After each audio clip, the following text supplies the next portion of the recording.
जीत भाटी के साथ इस वक्त बाबूलाल मरांडी हैं, जरा सीधे उनके पास चलते हैं, उसके बाद फिर राजेश जी आता हूं मैं आपके पास। जीत, ओवर टू यू।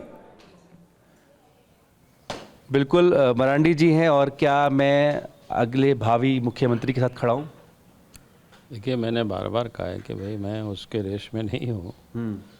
आज चुनाव काउंटिंग समाप्त हो जाएगी, विधायक चुने जाएंगे, उसके बाद विधायकों को हम लोग बुलाएंगे और विधायक अपना दल के नेता का लोग चुनाव करेंगे। आप सब लोगों को बता दी जाएगी। भाई आप अपनी तरफ से रेस में नहीं हैं, लेकिन पहले भी मुख्यमंत्री रह चुके हैं। अगर पार्टी कंसीडर करती है तो जिम्मेदारी निभाने के लिए तैयार हैं? मैंने कहा कि जब मैं खुद को अपने आप को रेस में मैं नहीं हूँ, मैं इस वक्त प्रदेश के अध्यक्ष हूँ। जो मेरी जिम्मेवारी मिली है उस जिम्मेवारी को मैं निभा रहा हूँ।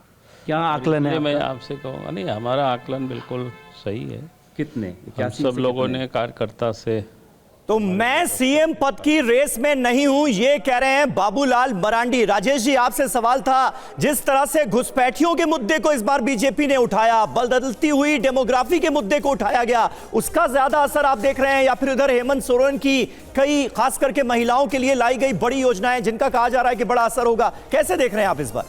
देखिए, बहुत ही सामान्य सवाल इसमें उठता है कि घुसपैठिए आए कहाँ से? वो अंतर्राष्ट्रीय सीमा क्रॉस करके आए हैं या भारत के ही भीतर कुछ लोगों को घुसपैठिया बना दिया गया है? अगर अंतर्राष्ट्रीय सीमा पार करके आए हैं तो पिछले 10 साल से नरेंद्र मोदी की सरकार केंद्र में है, बीएसएफ उनके पास है, फौज उनके पास है, इंटेलिजेंस एजेंसी उनके पास है। तो फिर ये 10 साल बाद अगर झारखंड में घुसपैठियों का मुद्दा बहुत महत्वपूर्ण बना रही है भारतीय जनता पार्टी, ये बहुत बड़ा सवाल है अकर्मण्यता का केंद्र सरकार पर और उनकी जो एजेंसियां उन पर। ये सबसे बड़ी बात है ना कि आप चुनावी मुद्दे में तो घुसपैठिया वगैरह वगैरह की बात करते हैं, लेकिन उनको रोकते क्यों नहीं है? किसने रोका है आपको कि घुसपैठियों को आने से रोकें? ये एक बहुत ही कॉमन सेंस वाला सवाल है, इसमें कोई दांव पेच नहीं है, सीधे सीधी बात है।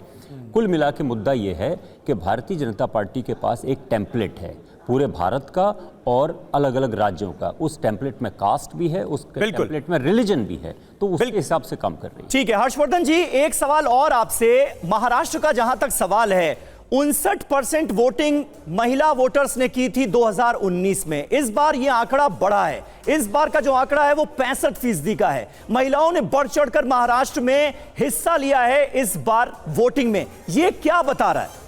एक तरफ वो महायुति सरकार की एकनाथ शिंदे की लाडकी बहन योजना, उसका बड़ा असर, उसकी बात हो रही है, और दूसरी तरफ महिला वोटर्स की तादाद बढ़ी है इस बार।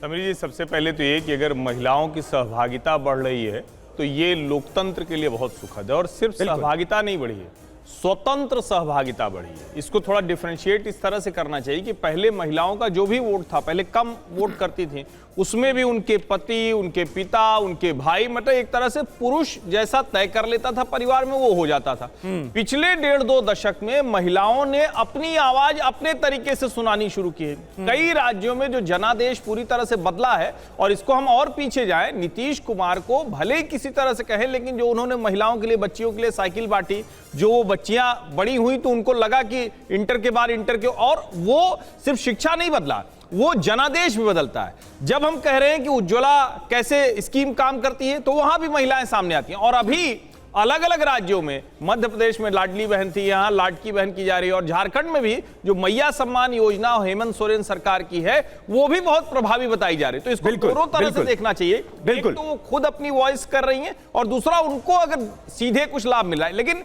महिलाओं के निकलने में एक और महत्वपूर्ण बात है, महाराष्ट्र में राष्ट्रीय स्वयंसेवक संघ ने भी घर घर जाकर इस बार जिस तरह का अभियान चलाया है, और ये बात हम लोग नहीं कह रहे हैं, ये बात देवेंद्र फडणवीस कह रहे हैं। ठीक है, आप कह रहे हैं कि उसका भी बड़ा असर पड़ेगा, ऐसा आपको लगता है?